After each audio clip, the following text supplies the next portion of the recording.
जी, तो दोस्तों आज के iFactner के लर्निंग वीडियो ट्यूटोरियल में हम इंग्लिश के वर्ड वायर के एज अ नाउन और as a verb 5 different meaning को समझेंगे।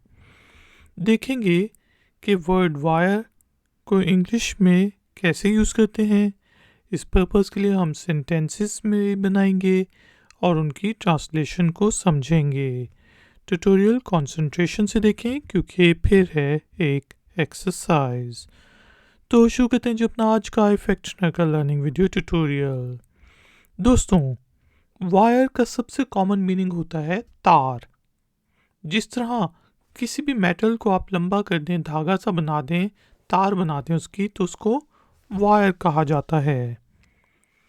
यहाँ पे हमारे पास पहला सेंटेंस है, we use copper wire for electricity, कि हम बिजली के लिए तांबे की तार का इस्तेमाल करते हैं।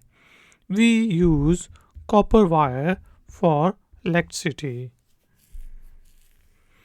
इसके अलावा दोस्तों आपने देखा होगा कि पुरानी फिल्मों में जब अंग्रेज़ी फिल्मों में ख़ासतौर पे जब पुलिस ने चोरों को पकड़ना होता था तो वो किसी को जिस्म पे रिकॉर्डिंग वाला इक्विपमेंट लगा के अंदर भेज देते थे, तो उस चीज़ को भी वायर करना कहते हैं।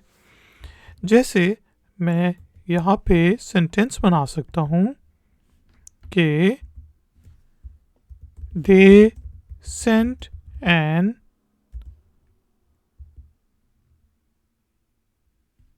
undercover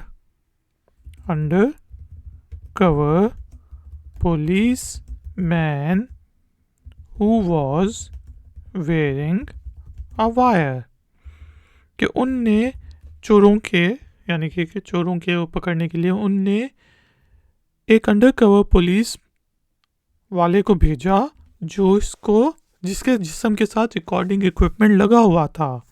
they sent an undercover police officer या पुलिसमैन या spy who was wearing a wire. तो ये तो हो गया कि वायर के एज अ नाउन क्या मीनिंग होते हैं। अब देखते हैं कि हम वर्ब के तौर पे वायर को कैसे यूज़ करते हैं। अब जिस तरह आप कोई घर बना रहे हैं और उसमें अब आपने बिजली की तारें लगवानी है, तो उसको भी हम वायरिंग करना कहते हैं। जिस तरह यहाँ पे मैं कह सकता हूँ कि they are wiring our house, तो इसका क्या मीनिंग है कि they are installing wires in our house, यानी कि वो हमारे घर में तारे बिछा रहे हैं।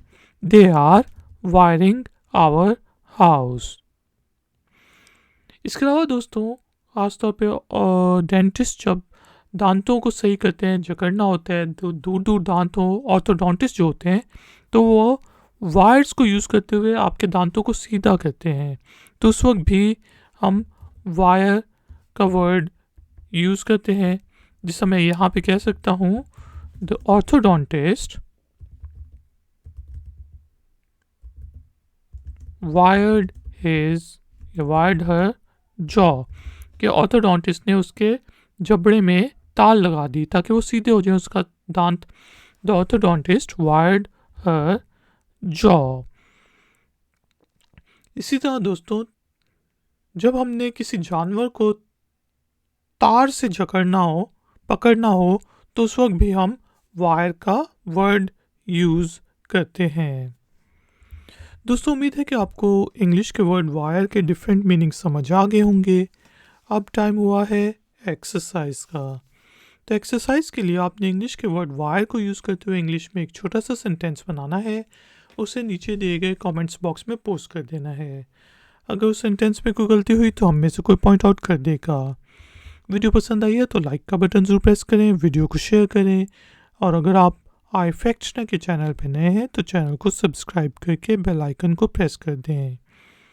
मिलते हैं नेक्स्ट वीडियो ट्यूटोरियल में। Until then take care, keep learning, keep enjoying, good day.